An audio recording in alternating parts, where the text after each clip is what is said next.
Kita ke informasi pertama pemirsa, KPUD Muara Enim masih menunggu perbaikan administrasi Bacalek yang masih belum memenuhi persyaratan.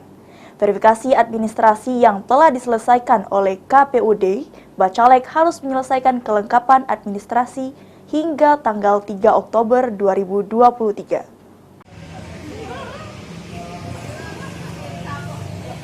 Setelah menyelesaikan verifikasi administrasi Vermin oleh KPUD Muara Enim, ditemukan banyaknya bakal calon legislatif Bacalek di Muara Enim masih banyak kekurangan melengkapi administrasi.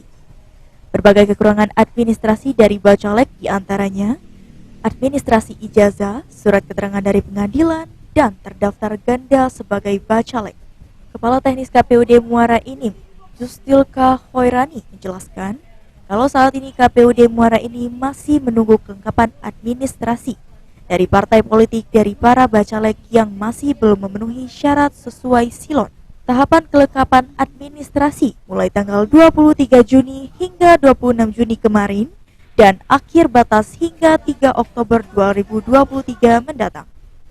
Dan administrasi ini wajib dilengkapi sebagai syarat para Bacalek untuk maju pada Pileg 2024 mendatang. Sudah kita hubungi partai yang bersangkutan, tetapi sampai dengan sekarang belum datang ke KPU. Kita menunggu pas perbaikan nanti. Kalau batas akhir persyaratan, kalau untuk Permin ini sendiri kan di 24 dan 25 itu kita akan memanggil partai politik untuk kita serahkan bahwa apa saja yang menjadi kekurangan-kekurangan yang belum memenuhi syarat. Selanjutnya di tanggal 26 sampai 9 Juli itu ada masa perbaikan. Ini masih sangat panjang waktunya, sampai dengan 3 Oktober nanti ini masih bisa. Hingga tanggal yang sudah ditentukan untuk melengkapi administrasi oleh parpol sesuai silon, KPUD kembali melakukan input data guna memastikan administrasi sudah benar-benar lengkap dan sesuai syarat yang ditentukan.